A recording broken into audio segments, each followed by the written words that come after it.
Vegas and the rest of the world. Welcome to my Voluptuous Life with Wawa. Yes, we are on air finally after a gazillion months and and whatnot. So this is my first show for the evening, and we are talking about anything big under the sun. Anything huge, stories, whatever, issues, topics, and so on and so forth. And we're gonna also have featuring one of the most amazing ladies in town. We're gonna her story, her views on a certain sensitive topic, but I'll be touching it on. It's gonna be on sexual preferences and the views on LGBT and all the sorts. So, what is my voluptuous life? It's actually it was actually the first ever idea that I have in mind besides my other show, and I've always wanted to feature my life as being voluptuous, not just by physically, but all the kaleidoscopic or the colorful stories and people I encounter in my life. And so this is your story, whoever you are, and voluptuousness doesn't only come in form, but it also comes in different kinds of personalities, stories, issues, controversial, extraordinary, anything that hasn't been featured in on screen, off screen, whatever. And tonight I have chosen this lady's story, and she'll be in my second segment.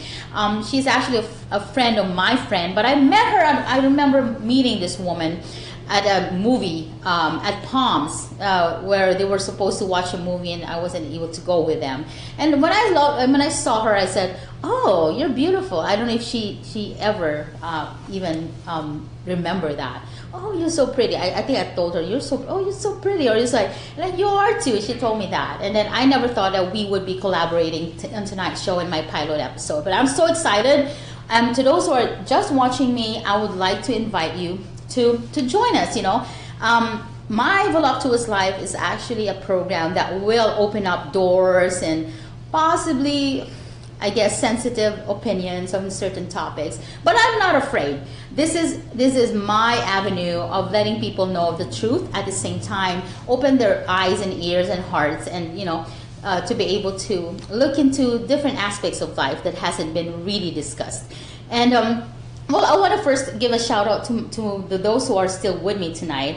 Of course, I have Maria, I have Joe, I have JC still with us right here, joining me on my pilot episode. At the same time, my friends who've been with me, Jam, Pearl, which is Kelly, and of course, James. Hi. I want to say hi to also Cecilia earlier that was on here. And I kept on sharing. If you like to voice out any opinion on my topic tonight, anything you like to say, any shout out, just go ahead. Feel free to do so.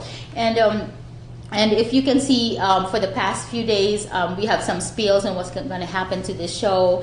If you have your own story to tell, if you want to finally, be an inspiration to anybody, then go ahead, message me, and we'll feature you in the show. And of course, we're broadcasting live in Summerlin, Las Vegas, but we're reaching out to everybody around the world, and not just in America, but all continents. Were you escaping from something in I Philly? think so. I figured out in my own head, I'm going to try not to crown you, but I figured out that I'm running from something, myself. Mm. And that's why I decided not to try to pick up and run again. Because I've had people, come back to Philly. We'll take care of you. I don't want that. So I'm going to not crown you. But I'm a person now who wants to be independent. And I realize that I have to be an adult and fix it myself. So that's why I've stayed here and made it work. I'm sorry.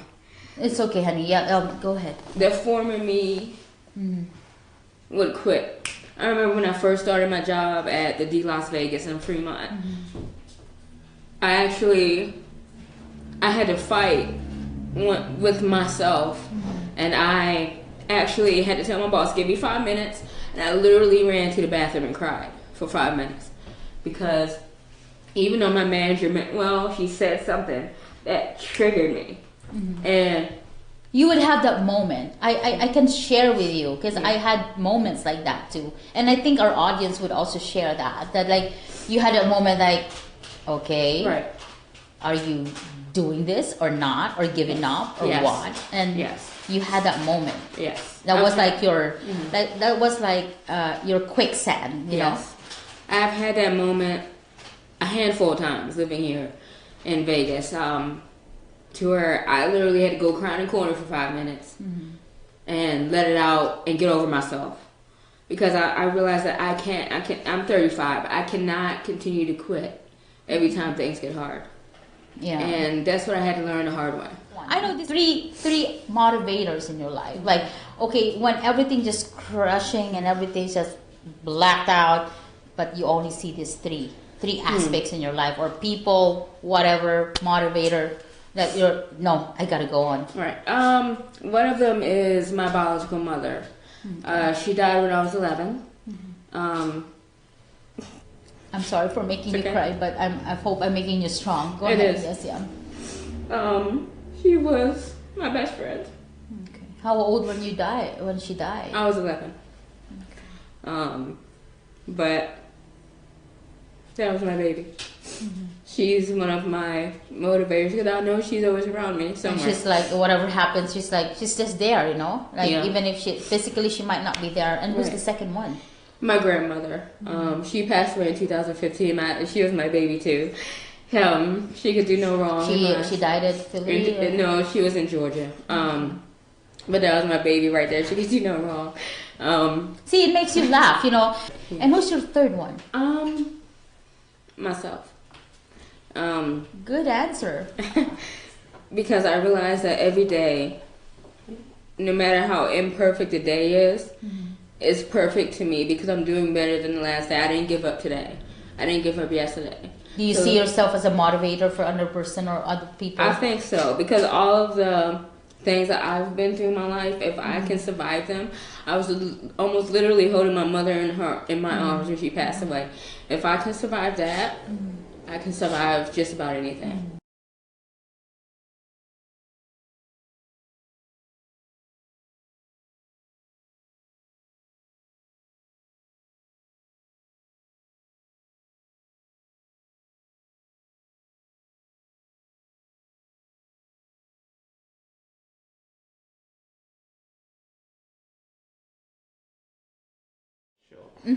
That you're very comfortable in front of the camera. Oh, not and all like the time. I really admire that a lot from you. And then one day I found out that you were, a radio announcer. Yeah. In the Philippines. I started young. I was only 17 when I started in radio. We had a contest. Like they gathered all the young people in the city, and I was number 1. We were 10 of us that was given the chance to be radio personalities at the age of 17. Yes. And I first played jazz, and after jazz I played rock in NU 107, but then I wasn't like good enough. So what do you mean, like you played a musical instrument? Yeah, I mean, when you say DJ, it's not like DJ. Oh, DJ. DJing, I thought like, you had a saxophone and you played the piano we played and the music guitar. in an FM radio Yeah, station. okay. Here, when you say DJ now, it's like DJ and the. And now you're no longer a radio host. Now you're a video star. So video killed the radio star. Not really. You know what? Everybody says like, I just love to talk and to share and to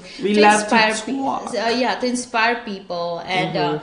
I want to serve the community. So my vision is really not just to be popular, but to just share a part of myself, my talent, and just to spread out the love. And actually, I'm very passionate about spreading the Asian American blending of cultures and blending of ideas. And and lately, I've been really fortunate enough to be really blending in with new people. Nice. And then they've really.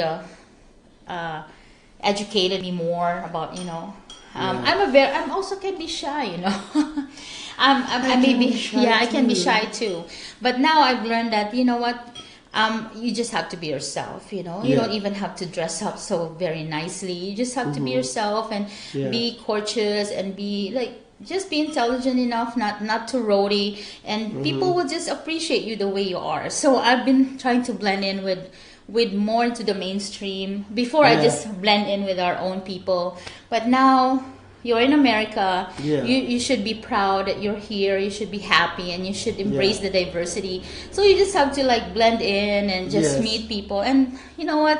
You encounter and you add on to your network. Nice. And nice. you're on that network too. Yes, I am privileged to be on this network. I'm Yeah. very grateful and thankful. We've met to- a lot of people. That Yes, met a really lot true of people, yeah. intelligent people, Mhm. very high spirited, high Yeah. positively driven Yeah. people, and you can Ask for feel. sponsors. Yeah. You can feel, you can feel their sincerity that they want Yes. you to be their friend and their colleague or their Yes, co-entrepreneur or co-network. Yeah.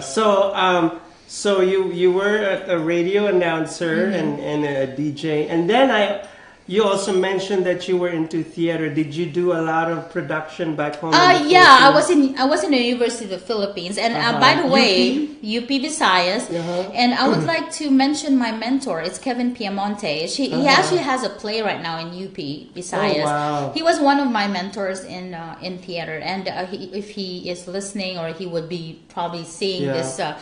Whole entirety later on. Kevs, I am so proud and I'm so privileged and grateful that you taught me how to face and be fierce enough to face the audience at the same time. Be very, very knowledgeable about conquering whatever audience you have. And I also want to thank Stanley Palisada. He's one of the senior news people in ABS-CBN. He was my mentor. He taught me how to write news. He taught me how to face the audience, to talk clearly to. So, and these are the people that I can be thankful. And also have a manager that's in GMA7, Wow. which is another network in the Philippines. Yes. Madam M, she knows Yes. who we are. And then they taught me a lot. Gratitude is very important It in this is, business, it in is. any business, Yes. in any life. Yes. You have to be thankful for people in your life that has Oh, yeah. led you to where you are. Yes, Even the little of the absolutely. little people that you Yeah. meet. So yeah, these are my influences. Yes. And then yeah. So now, like, you've achieved so many things in life, and I'm very proud of you. And now, recently, they made you the president.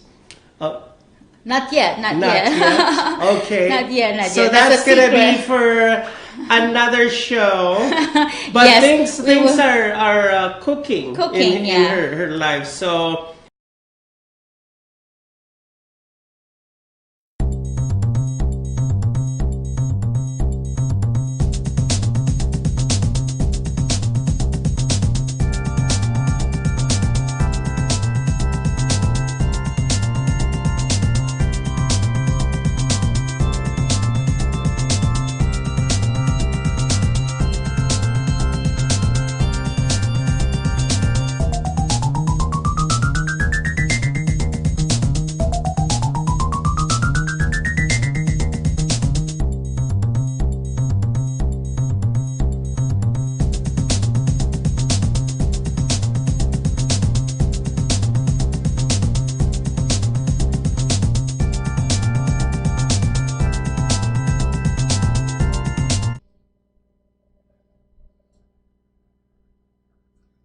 Hello, fabulous girls and boys. I'd like to invite you guys to watch my show on 7 o'clock till 8 on Mondays. It's called The Fab Life with JC. And my show is about my expressive love for the fashion industry, anything under the fashion planet, designers, models, fashion shows, events. And it's also my love for my sci-fi, fantasy, horror flicks, and pop culture and music. So be there. Chowder.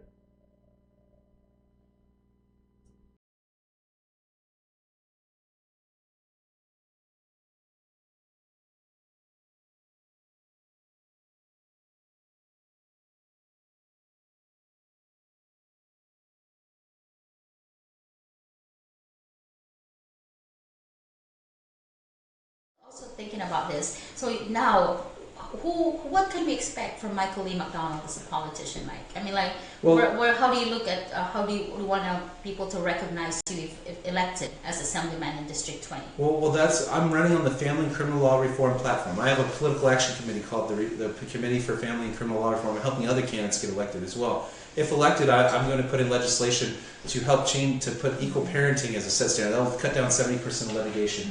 To change the DV laws to where it's a high set standard of what you can do to go to jail. And if you don't want to press charges on somebody, you shouldn't be able to.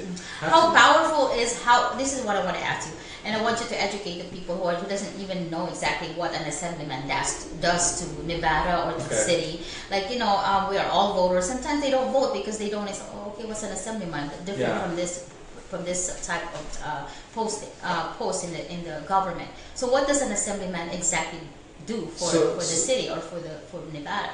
So the assemblyman, so there's the lower house and the upper house. The assembly is the lower house, which is a representative for each region of the Nevada, right? And now the Senate is the upper house. So you can pass, each assembly person can put in, I believe it's up to 10 LCBs. It's a legislative council body. It's a bill, so you can put in 10 bills a year, or a session.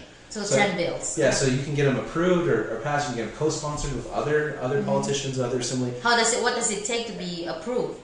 So the approval process is it has to get approved in the assembly, then it has to go to the Senate, and then how many people are in the assembly? How many? There's 45. You need a majority of that one. Yeah. Okay.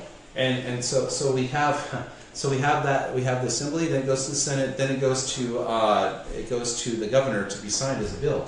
So once it's signed, then it gets put into law and it's codified into our statute. So we can change a lot of laws. A lot of our laws are super antiquated, like they haven't been looked at for years. So right now you're like he is one lucky guy, ladies and gentlemen, because he doesn't go into primaries anymore. He's a Republican, but he doesn't go into primary. He goes all the way to the general election, right? Yeah, I'm just against pretty much one other candidate. So I don't have a primary election, so I'm going straight. So pretty much 50-50 chance. Yeah. So I have a good chance of getting up there and actually making a difference. But it's a lot. There's so many people. I really believe I could do some good, but I have a lot of other friends that are going to be up there that are supporting family and criminal law reform. So you said 10 bills. So you actually have an idea of what you have already structured yourself to, like, this 10 bills. What are these 10 bills that you want to put in? So I've got a couple that are going to change some, like the one for AB 263. I'm going to amend that. We're going to amend the DV laws. We're going to amend some of the and these bills would. DV is domestic violence. Domestic violence. Yeah, we'll have to. It's going to change the wording on it. So those are what these bills are going to do, and it's going to affect a lot of people. Well, also the tax reform. When I worked at the city of Las Vegas, and the amount of taxation and I worked in the planning and business licensing. Okay. And these poor business owners are getting taxed to the hilt. You know what I mean? Just to try to run a business. And to make a house or to do something, you have to go through so much red tape. And these are not huge business owners. They're the small, probably mostly the small business owners. Small, medium. But there's so many issues, and I have a lot of experience. Where I used to do consulting for all these small, large businesses as well. But if I get elected, I have a very good idea of a bunch of bills that I want to help put in. The child support law, I could go off on a bunch of different things. Yeah, the criminal law, we should get rid of bails or get rid of bail amounts. We should go to do a high. There should be a judicial discipline committee, or a new one, not just the one that we have, a citizens committee that holds the judges and attorneys accountable. Somewhere you can call. You're getting completely hosed in the system. They should get family law out of the court system, in my opinion. But I don't know if that's ever going to happen. What's another bill I was going to try to put in? Another bill. Get this. So for anybody that sentenced people to jail, judges, attorneys, cops, anybody that can sentence somebody, they have to go through that whole experience, a whole weekend, where they go through the strip search, the food, and then they see what they're sentencing people to. Maybe they'll have empathy to see what, and they'll figure out alternatives. Because it devastates people's lives where they lose their jobs, they lose their house, they lose their kids, and all for what? How is that going to make somebody better by throwing them in jail? Yeah. And the jail's profiting almost $200 per inmate per day. So it incentivizes to fill. So there's up the like jails. A business within the jail system. Oh yeah, and they're getting budgets. The city and the governmental agencies are getting budgets to fill up these jails. It's a for-profit system, and it's so crazy. And it's off the most vulnerable people. The people that are really suffering, and they can just charge them all these fees, get bench warrants, and it's so much. I've never seen such tyranny from our own government. The land of the free. We are not free. I'm telling you. That's why we need to change these laws and look at the laws that aren't working or enslaving people. Get rid of it. Title 4D. We got to get rid of that. For a for-profit system to help strip children from their family. No, you should do about more in parental involvement. Get people involved. And the people that don't want to be involved with their children's lives, maybe they should pay child support, but don't throw them in jail or take. And you're talking about not just call this one residents in general, but everybody now, including immigrants too. We're not discussing immigration right now in terms of like immigration, but this covers everybody. There's nobody that's not involved with all the reforms that Mike's telling us.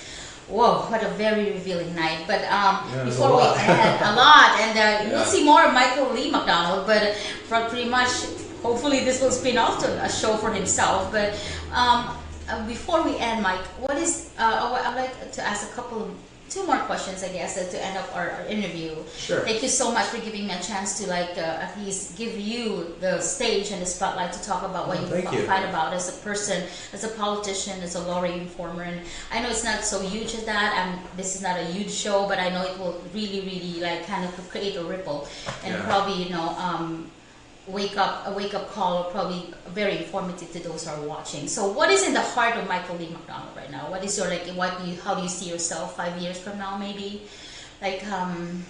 Well, 5 years, I hope to have my children back and seeing them every weekend. Oh, definitely before that. I right now I have no clue when I'm going to see my children. I have a court date coming up, but it's so sad when so many people are suffering not be able to see their kids. I love my children, and to take my kids away from me is just something that's passion that I'm going to be doing for the rest of my life. This should not be happening. To see the amount of suffering, it reminds me of something out of the Bible, like something in Moses. Remember, his people were being oppressed by Pharaoh, and they were being enslaved. Let my people go. To see the downtrodden of society get thrown in jail and to be this for-profit system, it's something that I'm going to be an advocate for the rest of my life. And I hope that a lot of people will follow and see what's going on and open their eyes and help change it. We the people can go and affect this change. There's something to help freedom, to help bring families together. I really think that restoring our family unit is the top priority of America, and I think that because of all the root causes of the society's issues, if this gets fixed, I think it will have a profound effect on not just here in Nevada, but through our nation. So very powerful. I was hearing 3 points there. Let my people go, and then it's totally liberating to hear those words from Michael Lee McDonald. And he's not just one advocate. There's a lot of people. I'll be guesting a lot more people hearing and talking about parental reforms or parental alienation. I'm so proud of this topic. I'm still new at it. I'm learning it, but I'm really, really, really into it right now. I'm actually working hand in hand with Michael in terms of that goal and that vision. Well, thanks for bringing awareness to it. I am very happy. And my show is all about awareness, all about being raw, being unfiltered, and being liberating and very empowering to those who doesn't know things and topics like this, where some people are afraid to air it out and even to voice out, and to even guest persons like you who are like, here I am here to talk about the truth. I can't believe it's happening to me. I'm one of the squares to squares or whatever you want to call it. And I'm really proud of you. I was just kidding that you did not make it to last show, and I'm revealing it until today that even if we didn't have that show last week, it's more actually equally liberating and equally more powerful than not having you last week than now. So congratulations! I congratulate you to be a very powerful man of your own, and of course, good luck. I'll be seeing your victory and the victory of those who fight against parental alienation and parental reforms and criminal law reforms. Thank you, ladies and gentlemen. This has again ended us for the episode for My Voluptuous Life. I will see you again next week. And like what I told you, if you will love more than enough, you will be the most powerful human being on earth. Bye. We'll see you again. Thank you. Thank you.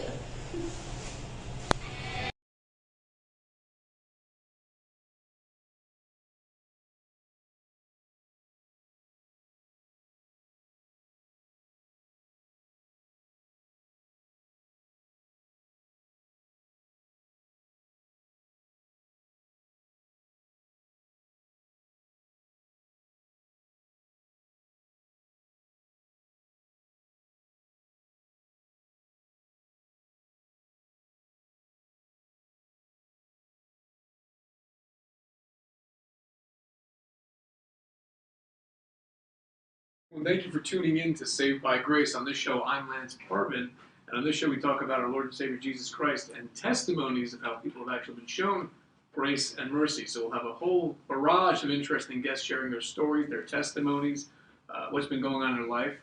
And you can always catch us on social media shows. We shoot at different times during the week, so if you can't catch us live, you can always watch the recordings. So we look forward to seeing you in the upcoming weeks. We'll see you. As always, stay close to the Lord. God bless you.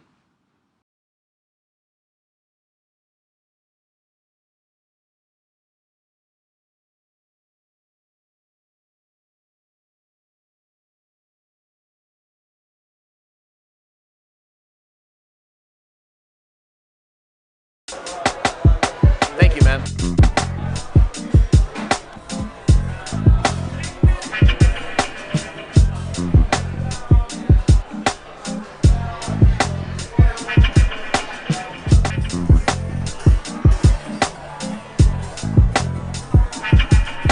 You enjoying the show, baby? Yes, I do. I guess you like this honey, huh? That's some good honey, baby. That's not the honey I want. I want this honey. Oh yeah, baby. See, bet you can't compete with this, huh? That smells so sweet, baby. Oh, can you feel that? Oh, that's so good, girl. Oh my goodness. Oh, that's the stuff. Oh, this is.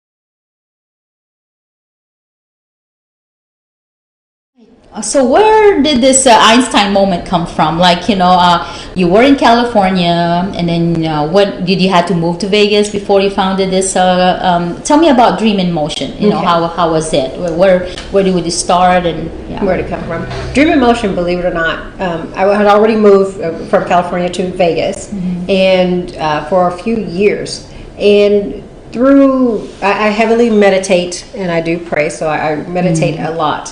And I was at a place where I had just had working for engineering here, and I just got hurt. And so I was down for a year, and I just didn't want to go work for anybody again because they really, you have that moment. Sometimes I said, yes, you will have experienced that. Like, okay, what will I do now? Yes. Where am I now? Yes. Like a leave. I always call it a love, eat, and pray, love moment. Yes, you just. Woo, I was there. Yes, you want to know, like, you're not really you're not about to break out or anything, but Right. it's just about like, where do I go from here, right? Okay, Right. so how did it happen? Like, did you coin it alone, or with friends, or you kind of? No, I was meditating in my bed, and I say this emphatically. God put that in me and said, now, so loud, it felt like it jerked me out of my bed. Oh my gosh, it's like a flat It was line. you're like, am I asleep? Did I hear? Somebody else had to have heard this, And then I heard it again, and I got up and I ran through my room to my kids to see if they were up or something. Everybody's sound asleep, and so it's just one of those things. And You were not dead broke at that time. I You were didn't- just no, like, no. you were just like, okay. It was this is just it. one of those things. He already knew I've been praying. I wanted to spend more time with my kids. I really Okay. wanted to nurture my kids. I wanted to have more, really put myself into my kids as opposed to what they were getting through school or through anything else. Because I was a single mother, I'm working, I was going to school, I was doing this, so I hardly saw them. They went from school to Boys and Girls Club. I picked them up, a few more minutes, bath and bed. So that literally was my time with them. Well, tell me about Dream in Motion. What is it all about? Like, for the sake of our viewers. Right. Dream in Motion, actually, we mentor, teach, and mentor, teach, and train kids in entrepreneurship and community giving. Because without the two, who are you really serving? And get this, what are the ages? We specialize in ages 5 to 15. Wow, so 5 to 15, 5 and to they want to 15. make these kids super kids, like make them businessmen and businesswomen. Yes. How does that work? It is, I think it's probably been one of the most, besides having my kids, most rewarding thing I've ever really had to be a part of. I think we don't give our kids enough credit, to what they can do and what their purpose is. We don't give them credit. We don't. Yeah. And we have to guide them in their purpose, not give them our purpose for them. That's awesome. Yeah, you as parents sometimes, it's not that I love my parents, but way before we were born in the 70s, they want us to be like them, or like at least like kind of mirror, Yes. But now it's different, and I totally agree with you. They are different now. They're really driven. They even know more technology. They do know. Oh my goodness. Like, so my son is like that too. At age 17, I feel that he's already 27 or more. I mean, he talks to me like more like a 27-year-old. Right. So, okay, I was asking her earlier. I said 5 to 15. The legal side. We're looking at the legal side of everything. Yes. We're looking at creating business, not just a small business, or not just like monkey businesses, but these are real businesses. Kids creating their own businesses at 5 to 15. So in terms of legality, how does that work? Like, they're allowed to do that, or what will be needed? What are the prerequisites to that? Well, the prerequisite requirements for all of those is obviously a child themselves cannot own a business. Okay. So they have to be owned by someone 18 or older. Okay. Through Dream in Motion, either with their parents, the parents either allow a Dream in Motion manager to be the overseer or the 18 or over. But it's under their name. It's under their name. Yeah. And the kid is in there. Okay. But the 18 and older is the overseer, the CEO. So they get to claim they get to air the side of their whatever they have after 18. After 18, right? yes. Everything is written So in it's all by the time they're 18, they'll be ready to go. Hopefully that business will sprout. Yes. Right? And a lot of them, even now, we've had 2 on TV, and theirs is about to spread. Then we have the 4 that are, there are 1, 2, 3, 4, 5, 6, 7, 8 here in the States, and here in Vegas. And 4 of them right now are also getting ready to go to Dubai. The other one is the 12-year-old who's about to build the tiny houses community, oh my gosh, which he just got land from, and he's working with Arnold Stock, who does the Veterans Villages. Yes. The other one is getting ready to do, was already invited to sit at Paris Fashion Week. Not only is she a fashion designer who made this beautiful blouse for me. Awesome. She is, I love that. she is also she can make that. I did. She can. And I can, Yes, really. That's awesome. And she's made Refine Agency because she wants to help develop young designers like herself. She's 14. Yeah. So, they all do different things, have different businesses. The other one has a mobile art gallery, but she also does animations, and she's finishing her first book. So they all, and these are all their businesses, things that they are working. So right now, Dream in Motion is an LLC, PLLC? It's a nonprofit. It's a nonprofit. Dream in Motion is the nonprofit. Yes. So what we do is we by invite, we work with kids and their families, because it's not just the kids. We have to work with the families, and that's one limitation, and also a requirement. They have to have parents. And how do we categorize the parents? Like, what are these kinds of parents? Do they have financially okay, or educationally okay, or credit-wise okay? Oh my God, here comes the word credit. It's all the things. Believe it or not, some of those things aren't the worry. The thing is, they have to be in their child's life. They have to be willing to work with the children, and also with us, because I always say our relationship is not only with the kid, because kids really, they gravitate and they will go in and start working. Like, if I was a parent right now, my kid is actually he's beyond 15, right? But do you still accept something like that, or you just go? We don't turn them away. We do not turn them away. So if my son, for example, would like to enroll in that program, and what is needed from me? Like, how do I apply for my son? Like, I think because it's an invite, and because now I know you, I would invite you and your son if that's something that he would like to get involved with. Because obviously, mom is entrepreneur. Yes. So if that's something that he would like, that's something we would all sit down with. Like I know you would be behind him because you are also the epitome of that. Yeah. So then we would talk about different things of how to get in. Some have the money.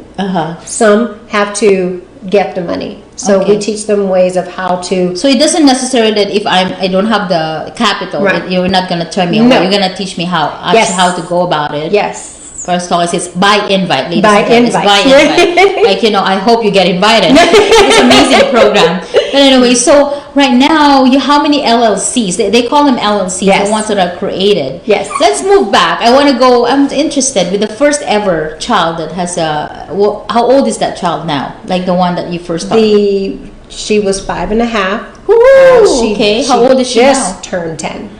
Okay, is she still in the program? She's still in the program. She has 2 businesses. Right now? At 10 years old? Right now. Oh my gosh. One is her jewelry business. Okay. And the other one, she's testing the water. She loves to sing. Okay. And she sings all the time. And we always pay attention to that. If a child is doing something all the time and it's something they love, you don't have to make them do it. Yeah. That's the skill purpose. Yeah, that's because that's her talent. That's her artistry. That's what leads them into their purpose in life. And a lot of us, either we tell them no. They do literally earn money out of this business. Yes. That's yes. awesome. Oh, yes. And they've made money. And they make money.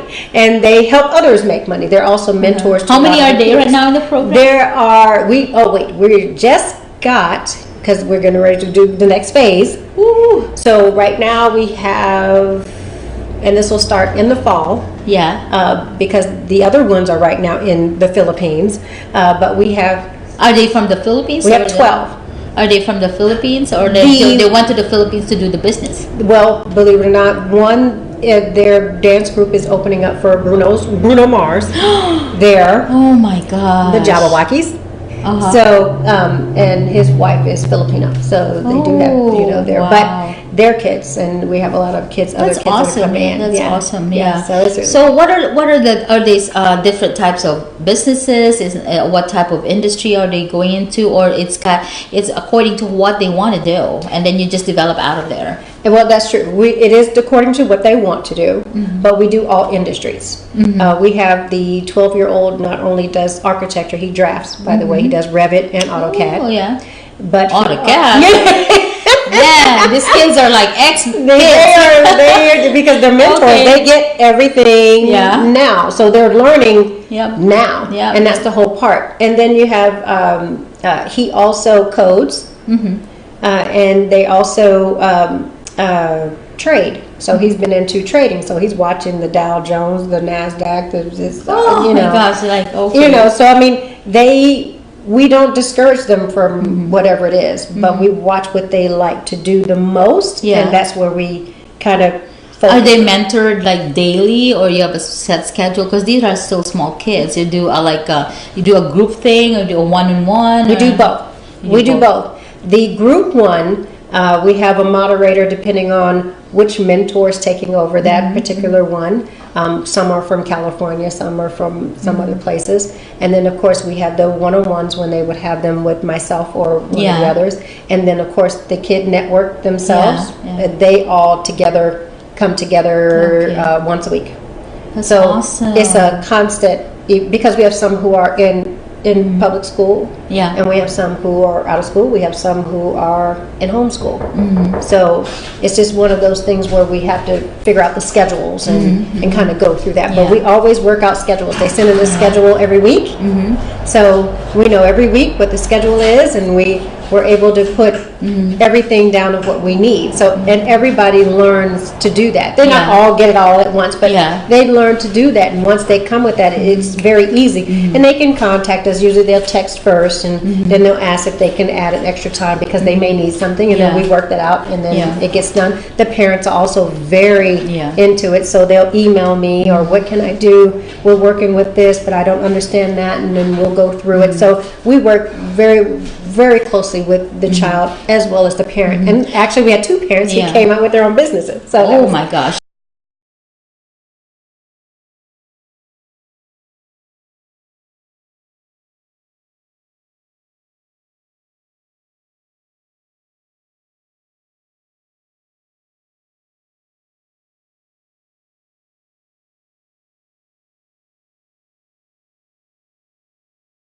Hey, what's up, everyone? It's Jeff Fisher here. Just want to say hello and thanks for tuning in. Just want to make this really quick. Hey, I'm the marketing personnel for social media shows, and I have a marketing background, and I've been doing it for a couple years now. And I just want to say that we're going to be providing some amazing solutions for all your digital marketing needs. And so feel free to reach out to us if you have any questions. Maybe you're a new business owner, or maybe you've been in business for a while and you have a problem getting leads and customers in your door. We now have some solutions that will help get you more clients consistently. We do Facebook advertising, websites. I mean, there's so much stuff that we do, but just reach out to us because everybody has a unique situation. And so by us actually chatting with you and getting to understand your business, we can then position the right solution to help take your business to the next level. So thanks again for tuning in, and continue to support social media shows, like our stuff, be able to share it with the community, and just never hesitate to feel free to reach out and ask questions, see how we can help, again, take your business to the next level. Thanks again for tuning in. I'm Jeff Fisher, and thanks again for tuning in to social media shows. Hey everyone, this is Maria of Let's Talk World. Let's Talk World is about you, your story, your product and services. If you have a business or you want to join us and be on this hot seat, please give us a call or message us on Facebook or email us info@socialmediashows.com or visit our website socialmediashows.com. Thank you, world. Liar, liar, panties on fire. What do you mean panties? It's pants on fire. Oh my gosh, no, in my world, in my Rocky Horror world, it's, the televiewers, the beautiful televiewers, don't forget to watch Geezy and his frenemies every Monday night from 9 p.m., like Tylenol p.m., to 10 p.m. Get it right. Only. Get it right. Social media shows.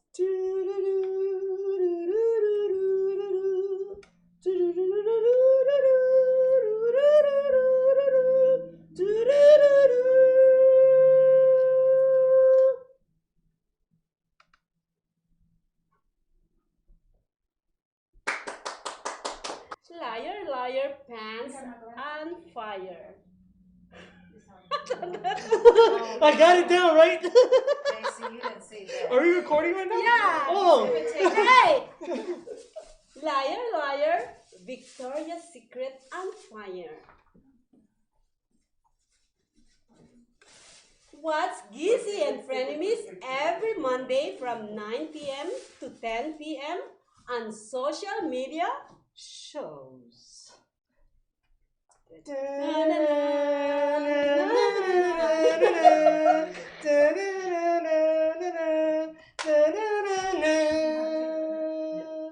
Watch Geezy and his frenemies. Yes. Yeah, 9 p.m. to 10 p.m. Yes. Every Monday is raw, uncut, unscripted, unhinged insanity. Impromptu comedy on social media shows. Yeah. Shut up and sit down.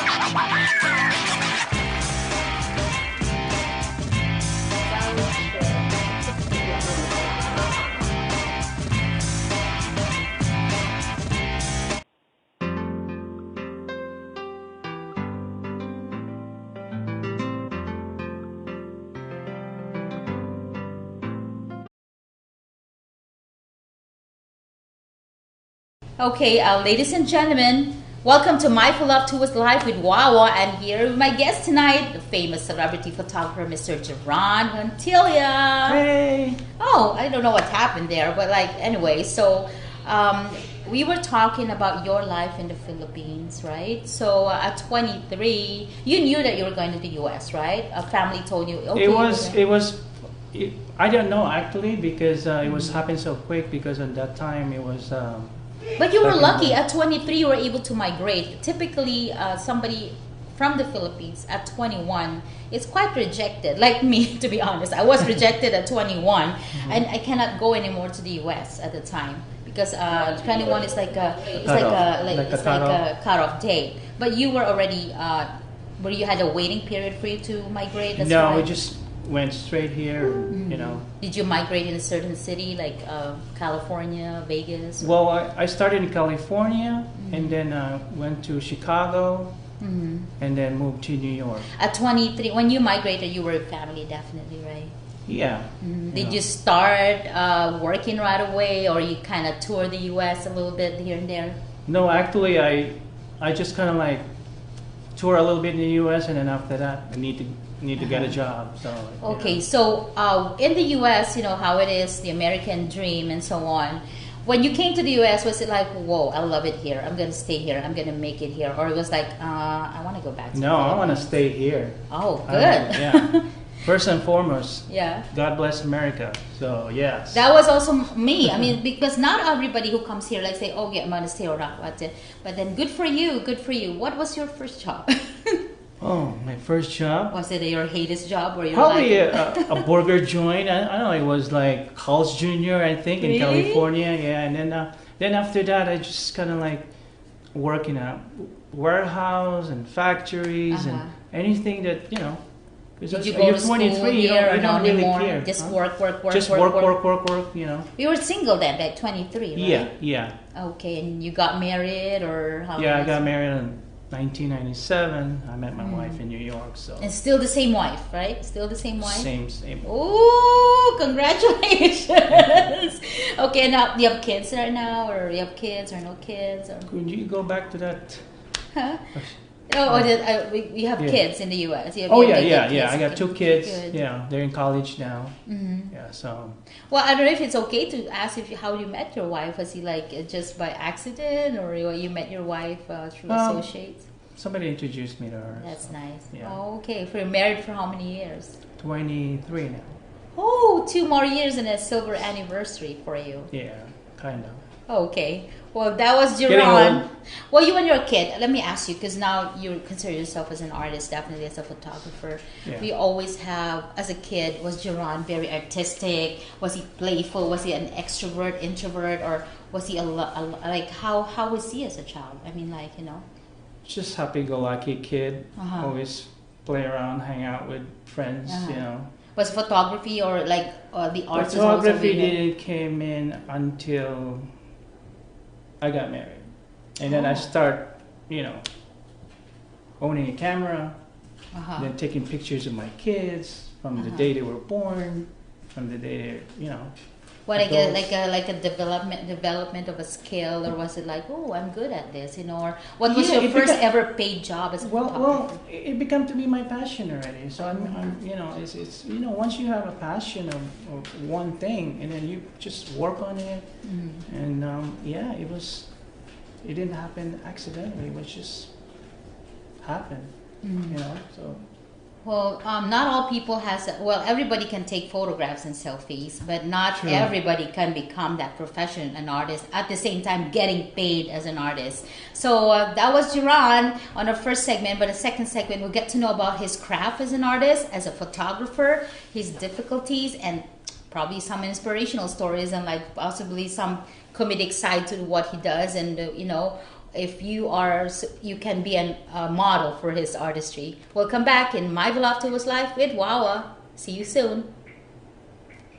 Life with Wawa with my dear friend, the international celebrity photographer, Mr. Jerron Huntilla. Yeah. The look. I wanna kind of look at the look. I was just telling him earlier. Yeah. You know, I'm so sorry to those who are kind of affected, but some photographers actually, they just come on the shoot in plain black shirts, plain black pants, like plain white shirts. They don't even like care what they look. That's fine. That's being an artist. But I do admire this guy. Look at him. And you know, he's a photographer at the same time a fashionista, or like I'm a stylist. A stylist, you know. Yes. And the signature hat. How many hats do you have? Probably 44. Oh my gosh, you're becoming like Imelda Marcus, huh? Imelda Marcos in hats. Is this kind of your style? What type of is this kind of the look of the hat that you have, or is that different? It's really different. When I buy my fedora, it has to be with the rim. They call it the rim. What's it with the hats? Or what type of personality do you want to exhibit? I don't know. Maybe when I was doing a club promoting thing, I used to be a club so promoter. you're also a club promoter then? Oh yeah, here in Vegas. Look at your guests. You have a very special cat. You're okay with a cat? Okay. Oh yeah. Okay, that's Nala. Nala again visited my set, probably because he like, ooh, there's a handsome photographer. Look at this guy. Like, I know, right? So fun. Black suit. You were like a club. Okay, let's. You haven't mentioned that to me. I want to kind of touch on that career. Do you oh like yeah, that? because before I came to Las Vegas, I'm originally from New York. Oh. And that's probably where I got this passion. Yeah. So I was working in the garment industry for a long time. You are. Yeah, and then before I came here in Vegas, I worked with. Were you a stylist or were you a fashion designer? No, too? I just worked for a garment. You did. Industry. What are your favorite colors by far? I know black is very, very obvious, but as a stylist, for a photographer, right? Photographers have the keen eye for colors too. So what are the colors that you really want to play with in terms of photography? Yeah. Did that make sense? Yeah. Well, when I approach a model or it just gonna come. So any type of wardrobe they wear, that's fine with you. Any colors, you're not selective. You're not telling your models, hey, you wear red, you wear this and that. I don't know. It just happened right away. I go into the network, mixers and stuff, and I see a beautiful woman. Yeah. A beautiful model, and I approach her, hey, you're so beautiful, I love your dress. Those are your taglines. Like, and then, hey, I'm a photographer in town. Yeah. Maybe we should. This is a very genuine statement. Yeah, it's just straight up, Yeah, I actually met Jerron in a mixer kind of thing, but I want to mention it because these are good friends of ours at the Cosmopolitan Connections, right? Yeah. Your connection is Yvette and Eric. I love this couple to death. I only went there once or twice, but just because of schedule, not because I don't want to not go there. But you know what? My network has expanded, and I see you there as one of the key people. And I guess you were awarded last week. Yeah, my 5 years. 5 years in Cosmopolitan Connections. How's that? I mean, they were the ones who really helped you a lot in No, it's just it's a great network event, and I met so many people there. Mm-hmm. Some are new, some are old. That's good. You've met a lot of clients here and there. Yeah. So it's a great mixer. Mm-hmm. I want to touch on too as of you being a photographer. Do you have some sort of a ritual before you go into your photography? Like, for example, day of the shoot, right? Or the day before the shoot. What are your I need to do this. These are my rules. For yourself as an artist, because every artist has their own kind of. Step 1, step 2 process, how to make a good shoot. So what are your need be, your OCD kind of thing? No, first I have to ask the model what are their wardrobe. Okay. Can you send me a picture? Okay, so that's that one. Once I see all the wardrobes, then I kind of think about, okay, she would be good in this. But if it's in the studio, it doesn't matter. Okay, how are you? How many hours do you prepare? In the shoot, do you? You're just minutes. a kind of you just play it by ear. It's already there. My lights are already there. Everything. Yeah, everything's organized. So you're very portable. You can do any shoot at all, like you said. Mm-hmm. Yeah. That's it. So I'm also was asking you earlier. How do you see?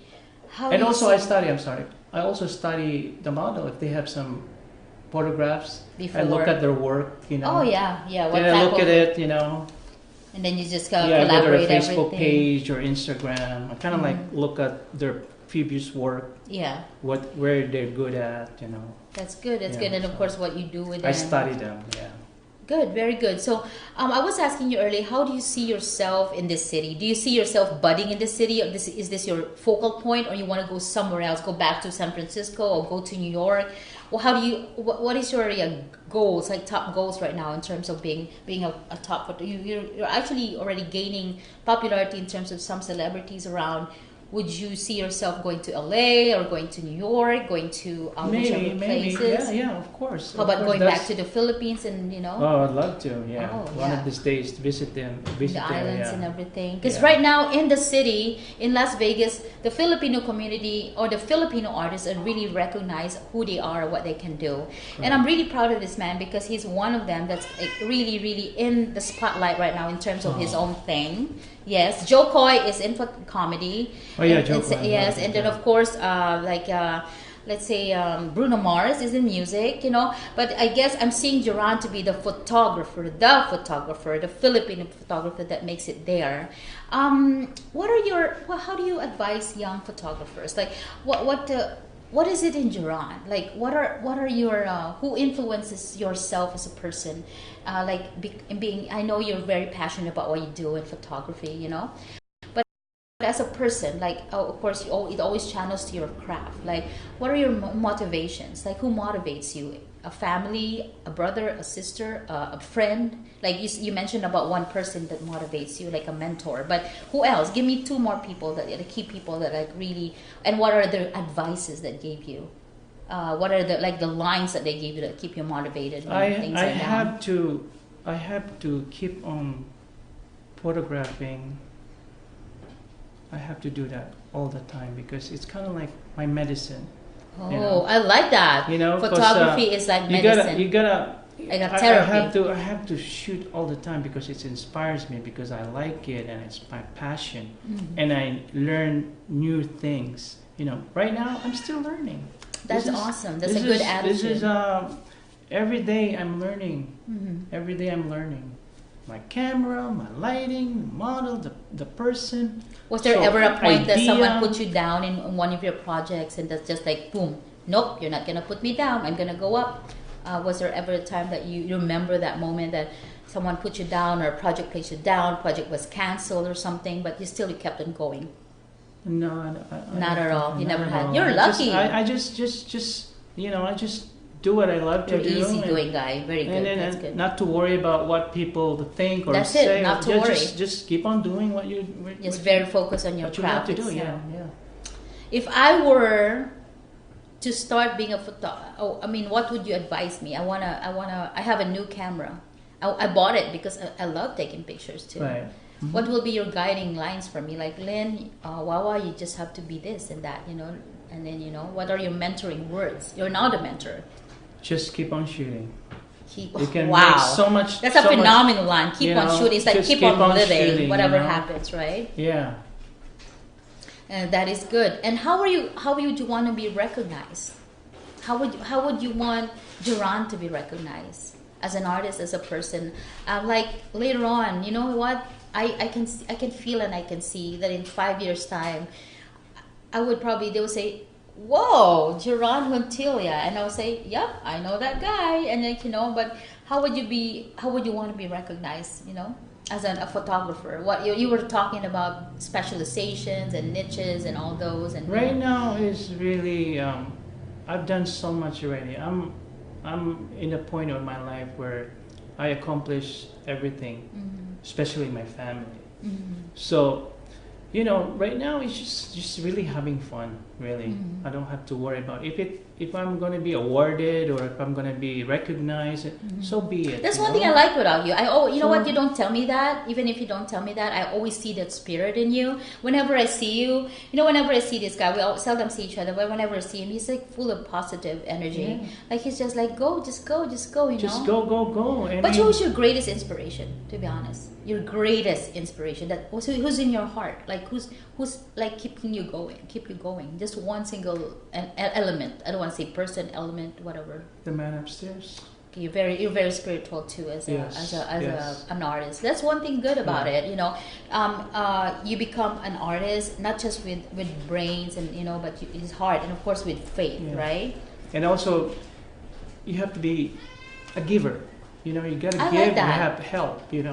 The more people you help, all this. What if someone comes up to you, got no money, right? Got no money. You see that the person has no money at all, but you see like she has so much potential, for example, right? And in all clearness, he's really a good person. Would you take that shoot? Of course. Would you grab that shoe? And In then a later on, in a heartbeat.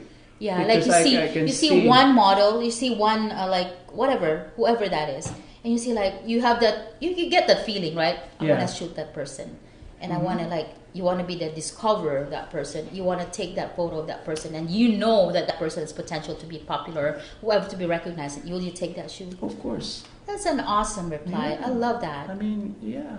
Before we wrap up this show, before we wrap up the interview, I wanted to ask you something. You know, Personal. not so personal. Oh yeah, I mean, you know Yeah. what? It's my So I was asking you, how do you see yourself? You know, how do you see yourself in 5 to 10 years? But I want to like keep still for like a few seconds and say, right now, if you're facing a mirror and you say, Jaron, you want to say to yourself, this is what are the things that you want to be grateful for at this time?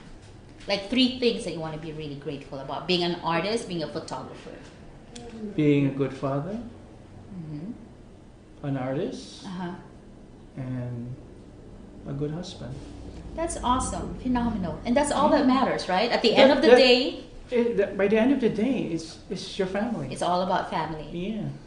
and So that's what probably 5 years from now, Mhm. probably take a I think long that's vacation. I think that's what keeps you going. That's Yeah. what's define you as an artist, and that's what define you as photographer, because you come back to the most basic element,